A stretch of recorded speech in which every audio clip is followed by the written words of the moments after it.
Hello and welcome to Introduction to Cognitive and Behavioral Neuroscience, Psychology 255 at Northern Arizona University. I'm going to try and convey to you or purvey to you as many narrated PowerPoints as I can across the semester. This is somewhat of a work in progress, and I am allowing myself the luxury to make silly mistakes without having to re-record the lectures. So it's going to be relatively informal, and hopefully like you would find if you were to take the lecture from me face to face. I'm going to try and recreate that experience as much as possible.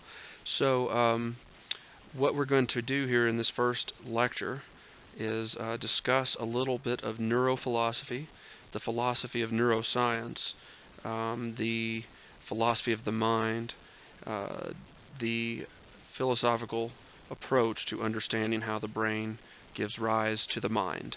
Indeed, that's what neurosciences is. So to engage in philosophical inquiry about that would be to engage in neurophilosophy.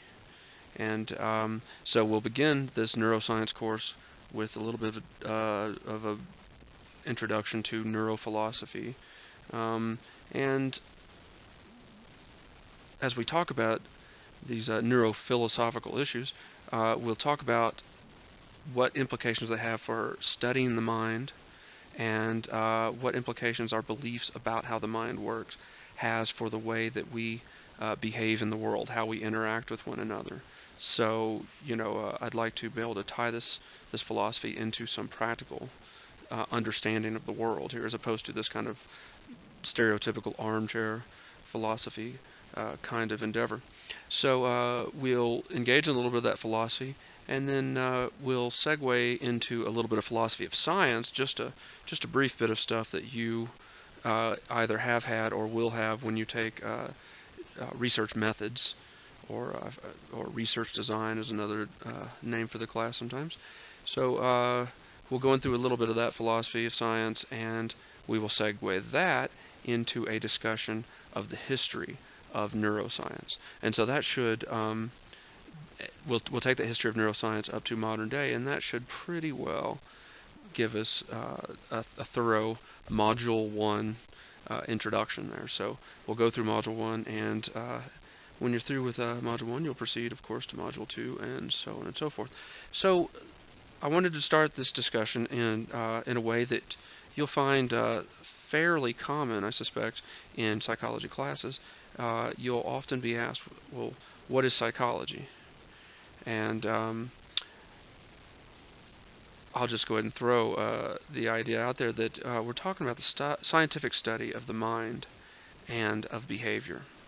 Scientific study of the mind and of behavior. Now, that behavior comes in there from behaviorism, as I'm sure you heard about in introductory psychology. So behavior, just look, one of the easiest ways to make inferences about the contents of another person's mind, which is psychology, the easiest way to make those inferences is to watch their behavior. What does their behavior suggest that they are thinking? Obviously we do this on a daily basis. That's how we interact with one another, is to observe each other's behavior and try and understand what thoughts gave rise to that behavior. Why is he doing what he's doing? Why is she looking at me that way?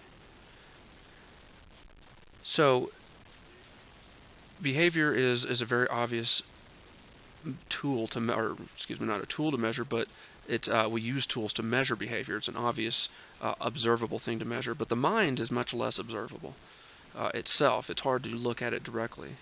Now, the advent of neuroimaging, the ability to take pictures of the human brain at work, has gotten us closer to actually being able to get a picture of the mind per se.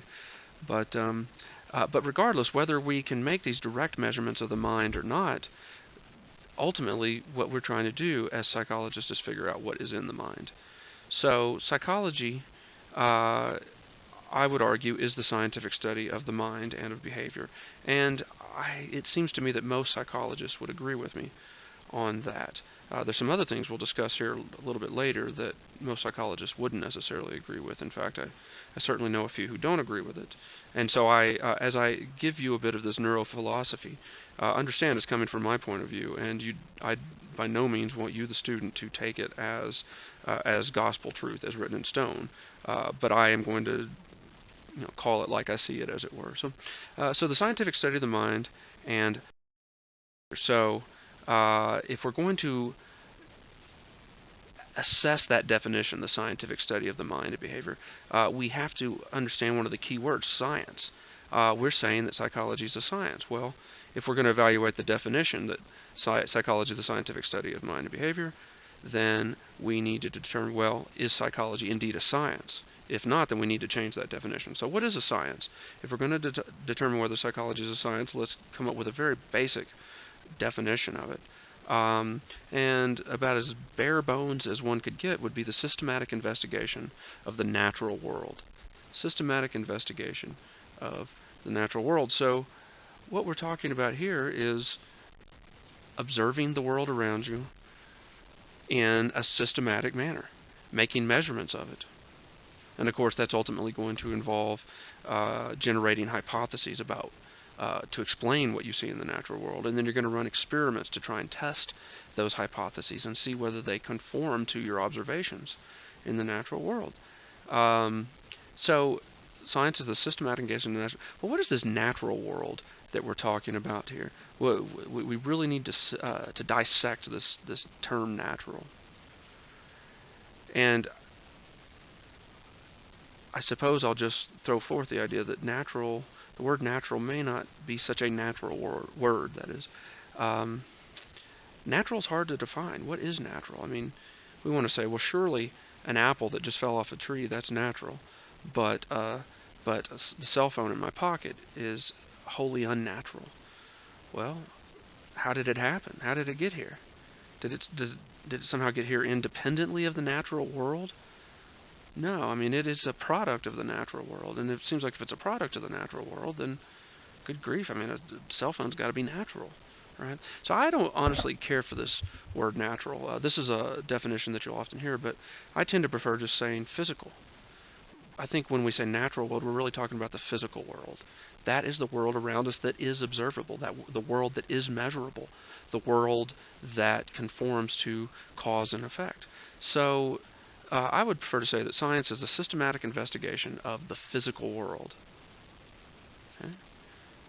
And a critical point here is that science, generally speaking, assumes the universe and all within it is deterministic. Science assumes that the universe and all within it is deterministic. Now, I'll briefly mention here that one caveat to this would be the probabilistic approach that one finds in quantum mechanics and uncertainty and so forth. That's a whole nother debate in philosophy, and it would take a while to address. So I'm not going to address it here, but do note that there is this one possible exception to what I'm saying here. Not all science is necessarily deterministic. But in general, sciences assume that the universe and all within it is deterministic. So if you don't already know, you're wondering, well, what is determinism? Well, determinism is a philosophy. It's or an assumption, really, is a better point. It's that it assumes that that all events are inevitable consequences of antecedent causes. All events are inevitable consequences of antecedent causes. The 8-ball falling in the corner pocket is the inevitable consequence of having struck the cue ball in just the right manner to sink the 8-ball. If you change anything about the way you struck the cue ball, then you change whether the 8-ball is going to fall into the pocket or not. If you hit too far to the side of the cue ball, it gets a spin on it, perhaps, and will hit the 8-ball at a different location, keeping the 8-ball from going in the pocket, hitting it into the rails. So all events are inevitable consequences of antecedent causes. The 8-ball falling in the pocket was the inevitable consequence of having struck the cue ball properly. Determinism. Pretty simple concept, but you have to explicitly assume determinism, generally speaking, in order to engage in scientific investigation. If there can be an event that has no antecedent causes, then it's unclear how you could study it scientifically. It's not deterministic. Another way of stating determinism is the state of any object in the physical world is determined by the laws of physics. So here we are, science is this systematic investigation of the physical world, and it's assuming that the state of any object in the physical world is determined by the laws of physics. Whether we know those laws or not, and we certainly don't know all of them. And in fact, it's entirely possible that every single law of physics we believe we know right now could be wrong. But the idea is that there are laws of physics out there, whether we are aware of them or not. So, point is, there are principles that we, as scientists, we assume the universe operates in an orderly and systematic way.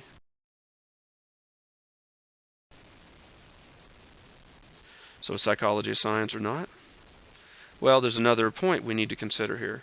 Not just establishing exactly what science is, but now that we know that science can only study physical things, then you're going to have to make some decisions about what you believe the mind is. Is it a physical thing? And this is when we get into dualism versus monism. Are you a dualist? Monist. All right, so first, what is dualism? Dualism is the idea that body and mind are separate, though perhaps interacting entities. Separate body and mind. Separate body from mind. The idea here is that mind is a non-physical thing. You've got your body. Your body includes your brain. But your body and your brain do not include your mind. Your mind is actually something that is unlike your body and your brain. It's unlike the rocks and the air in the world. It's unlike anything physical. It's a non-physical thing. In fact, if we want to flip our word physical back to natural, it's a supernatural idea. The mind is. So dualism holds that there are two things: dualism. There's the body and there's the mind. There's the physical and there's the non-physical. One of the best-known proponents in the history of dualistic thought is René Descartes, a French man who said that he believed the mind could not be studied scientifically because it is immaterial, or it's not physical. It's not made of material. It's immaterial. It's not in the physical world. It's in the non-physical world. Somehow it interacts with the physical world, like your mind, according to a dualist, your mind interacts with your body through your brain, presumably. In fact, Descartes thought that the mind interacted with your brain through the pineal gland. The pineal gland, circled here in this image of the brain, it's just a little gland that really actually doesn't turn out to do much of anything of interest in the brain. So it's ironic that Descartes came to the belief that this is a central point in the brain through which your non-physical mind interacts with your physical brain. But anyway, I make the Cartesian map here. Descartes. In fact, carte means map in French. Descartes was a French individual. Cartesian coordinate systems in geometry. This comes from Descartes. He was a philosopher and a mathematician. And so he dealt a lot with geometry and space and mapping. And so if he were to map the location of your soul in your brain, he would put a little circle and say, "You are here." So anyway, that's just an interesting little curiosity of Descartes, that he believed the pineal gland was the seat of the soul. This is where the soul interacts with the rest of the body. You do know this guy, even if you don't recognize the name. He said in the French, "Je pense donc je suis," I think, therefore I am. Obviously, everybody knows this assertion. He might as well have said, "I'm immaterial, therefore I can't be studied," at least not studied scientifically. Why? Because he says the mind is a non-physical thing. We've already determined that science can only study the physical. Therefore, the mind could not be the subject of science if you're a dualist. And it's for this reason that I say... Double quick time! Stage right! Sorry for the cheeky sound effects there. In fact, with this recording narration function I'm using, it may not have even come through for you. We'll have to see. But why do I throw that little cheeky narration in there? Why do I say, go away, Renee? Well, just because if we are dualist, we don't get to be scientists of the mind. That's pretty much it. It's not an argument that dualism's wrong. It's just an argument that, well, if I'm a scientist of the mind, I can't be a dualist, because dualism says the mind is non-physical. Science cannot study the non-physical. Therefore, there could not be a science of the mind. I firmly believe it. I've dedicated my career and life to it. That doesn't necessarily mean you should be convinced in and of your own, just because I say that. But I take you... I'll put it this way. If you're a psychologist, you're a scientific psychologist, then you have to be a monist. You have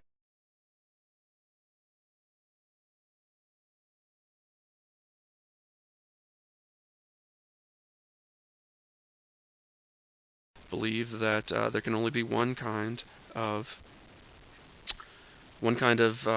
matter, one kind of material in the universe, and that anything within that universe is made of that material, the physical. The mind is one of those things in that universe.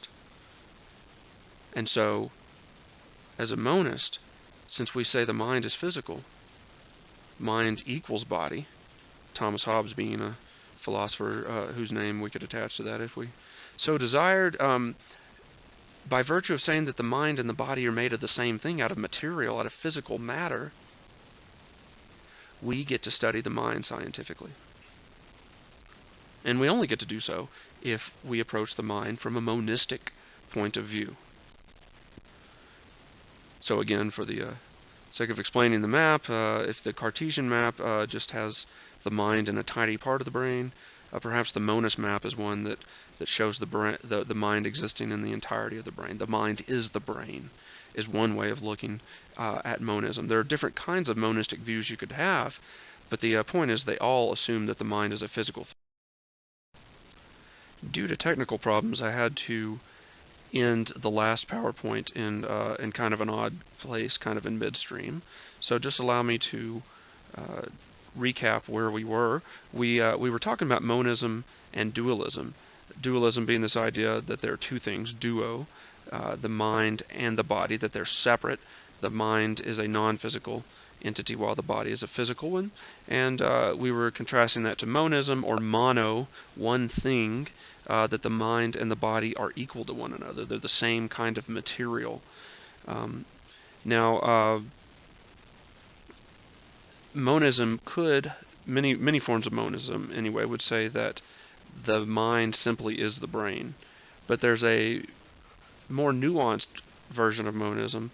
I like to call it embedded cognition. It takes an interactionist perspective.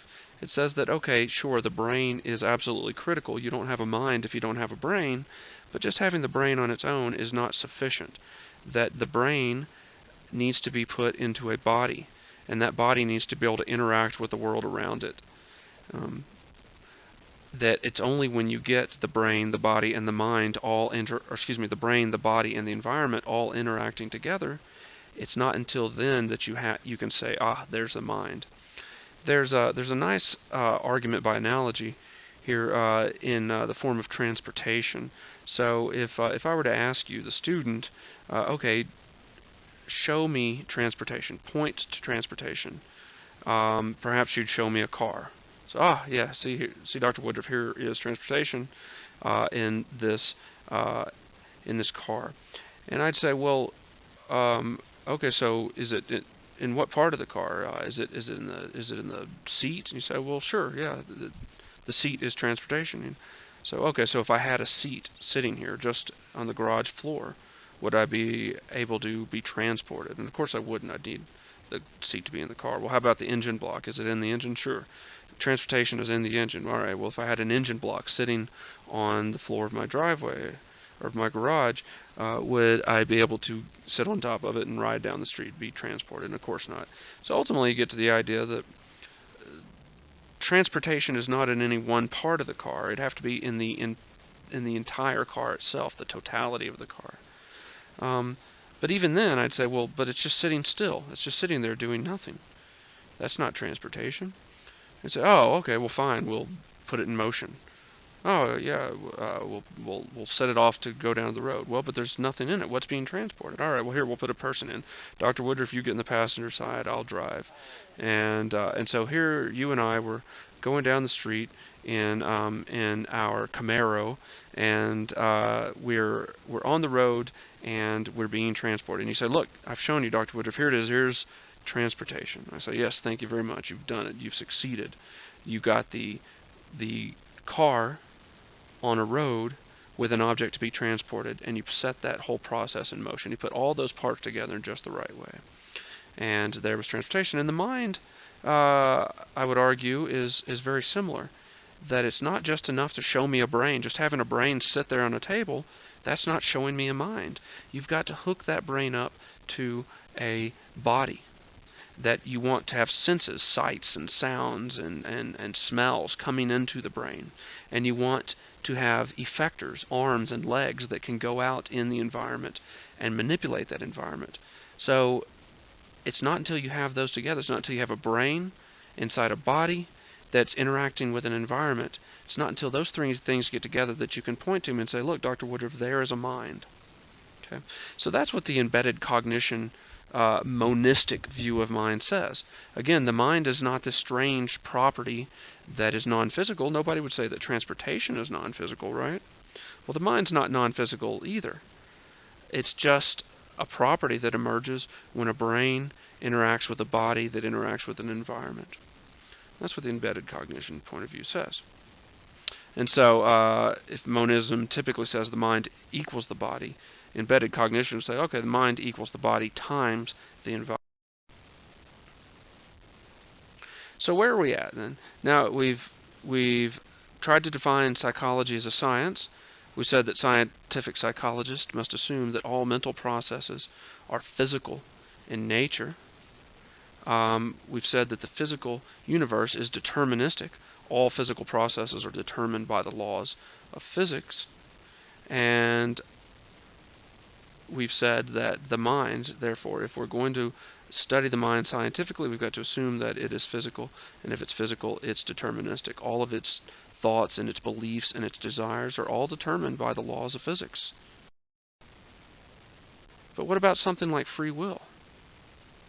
How's that going to work? I mean, free will is this notion that one is free to choose his or her actions, that there's nothing constraining your choices, that your choices are simply you making them. It's that there's certainly no one's forcing you, no one's putting a gun to your head forcing you to say take this class or to hit that cue ball. You just decide to hit the cue ball. And if it's going to be free will, we'd have to say that it's free of the physical universe. Certainly my decision to hit the cue ball is not a function of the laws of physics. Right? Now another way to define free will is that the idea that given an action X, like say hitting the cue ball, you could have chosen instead to perform action Y, say to not hit the cue ball. Given an action X, you could have chosen instead to perform action Y. Given that you hit the cue ball, you could have chosen not to hit the cue ball. So this is kind of a strange statement, really. So, given that you hit the cue ball. What does that mean? Well, it says, well, okay, you hit the cue ball, and we want to say there were some causes of you hitting the cue ball. Well, you wanted to play pool with me, and you know that in order to play pool, you've got to hit the cue ball. So your desire to play pool and the knowledge that you have to hit the cue ball to do it, that those things would have been causes of you hitting the cue ball. But why, again, would be this idea that, well, okay, maybe you just broke your cue stick and walked out the door, so you didn't play pool with me. But what free will says is that with the same set of causes, say that you want to play pool, and that you know that you have to hit the cue ball, that you could have chosen still to have just broken your cue stick and walked out of the pool hall. But that's kind of weird, right? I mean, why would you choose to break your cue stick and walk out of the pool hall when you really wanted to play pool and you knew that what you had to do was hit the cue ball, that is? Why would you choose to do that? But see, free will says that you could do that. That despite the fact that you have the desire to play pool, you could choose not to play pool. You could avoid the causes that are impinging on you, and you could step outside of those causes and make the choice to not play pool. But I mean, that's kind of strange. Now, how could that be? How could your decisions be free of the physical universe? I mean, that's what they'd have to be, right? If they were not caused, how could they be free of causation? They'd have to be non-physical. And decisions are something your mind does, right? But if things like decisions, things that your mind does, are non-physical, then we've already said this, you don't get to study the mind scientifically. So I don't think we want to assume that. Again, I mean, for this course, this is neuroscience. This is the science, the study of the brain and how it gives rise to the mind. And if the mind is not physical, then neuroscience has no business doing what it's doing. Psychology has no business doing what it's doing. So we've got to assume the mind is physical. But we can only make sense of this idea of free will in a non-physical mind. And so maybe free will is non-physical. Okay, well, how do we figure out whether that's true or not? Well, we could just go over to that non-physical universe and we could look for free will. And if we find it, we say, aha, look, see, there it is, there's free will. It's over here in the non-physical universe. So, okay, we just don't get to study it scientifically. But how could you ever know that? I mean, the non-physical universe, by definition, is non-systematic, non-orderly. If it were orderly, systematic, if it obeyed the laws of cause and effect, then it would be part of the physical universe. But it's not regular, it's not systematic, it's not orderly. That's what makes it non-physical. But if it's not systematic, it's not orderly, it's not regular, then how can we ever understand it or really even see it? I mean, it's going to look completely different every time we go to look at it. Because free will may look like one thing one day and something completely different the next. Why? Because there's no order, there's no systematicity here. There's no causality, there are no laws in the non-physical universe. So even if free will did exist over here in this strange non-physical universe, we could never know it. Even if the mind existed in this non-physical universe, we could never know that. But we do know of a mind, and our minds seem to be actually rather systematic and orderly. Right? In fact, psychology is well over 100 years old, and it's made quite a bit of progress in that 120, 130 years of its existence. And it could only make progress in a systematic and orderly universe. Progress couldn't happen in a non-systematic world, in a non-systematic universe, in a non-physical universe. So it's unclear to me how we could save this notion. I think the mind could be physical. I could see how that could be, but I don't see how free will could be physical. I don't see how it could ever be studied scientifically. I don't see how it could be a cause or an effect of anything. Now, I've had students in the past that have gotten rather depressed about this idea.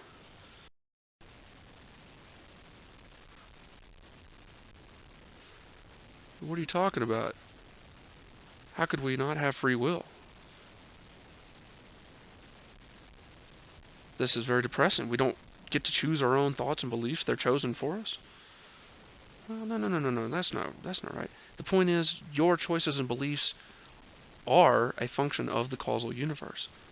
Okay? And that's good, right? So people think, well, that's depressing to think I don't have free will. And I've had students tell me they're downright depressed. And I hope that whoever's listening to this is not getting depressed at these thoughts. In fact, I think you should be thankful that this is the case. Imagine if, say you have that desire to hit the cue ball, and you know that, or you have the desire to play pool, and you know that to hit the cue ball is the way to play pool. It's good that those desires will cause you to hit the cue ball. What if What if, despite having those desires, you did all of a sudden just choose to break your cue stick and walk out the door? And I'm like, what the heck happened here? What? I don't understand. What did I do? And the point is, I didn't do anything. There's no cause of your decision. Your decision was completely free of any causality. Well, that means it has nothing to do with the situation you're in. Breaking your cue stick and walking out of the pool hall was not an appropriate response. And it was only made possible by the idea of your free will, the ability to act independently of the causes of the situation. And that's fine. I mean, I can tolerate you breaking the cue stick and walking out on me, for instance, right? But how would you survive? How would you survive? Suppose you just wound up stranded in a jungle and there are predators all around. Now, you want your decisions to be caused by the environment. You want your decisions to be caused by the fact that something's getting ready to eat you. You need to get out of there. Now, if you had free will, you could say, well, yeah, I would really like to live. I want to survive. I want to live to a ripe old age. I'm in a jungle here, and I know that if I just get moving, I can get out of it eventually. And I know that there are predators very nearby, and that if I just sit still, they're going to eat me. What free will would enable you to sit there and say, despite all that, I think I'm just going to sit here and just kind of look around. Well, what's going to happen? You're going to get eaten. That's what free will. Free will is the ability to make decisions that are not adaptive. They're not caused by the situation you're in. You don't want those. You want every decision you ever make to be a function of the situation you're in. That's the only way your decisions, your choices, are going to be rational and adaptive. Free will is the ability, really, quite honestly, to act insane. That's the best I can say for it. So I hope you don't find that a depressing viewpoint. It is pretty much an inevitable consequence of viewing the mind as a physical entity. That if we're going to approach the mind scientifically, we've got to view the mind as physical. But if you view the mind as physical, it couldn't have something like free will, because free will could not exist in the physical universe. Okay, well, in the next PowerPoint, we'll move on to talk a little bit about philosophy of science. Just touch on that and how it's relevant to the neuroscience that we will be investigating. And followed by that will be a discussion of the history of neuroscience.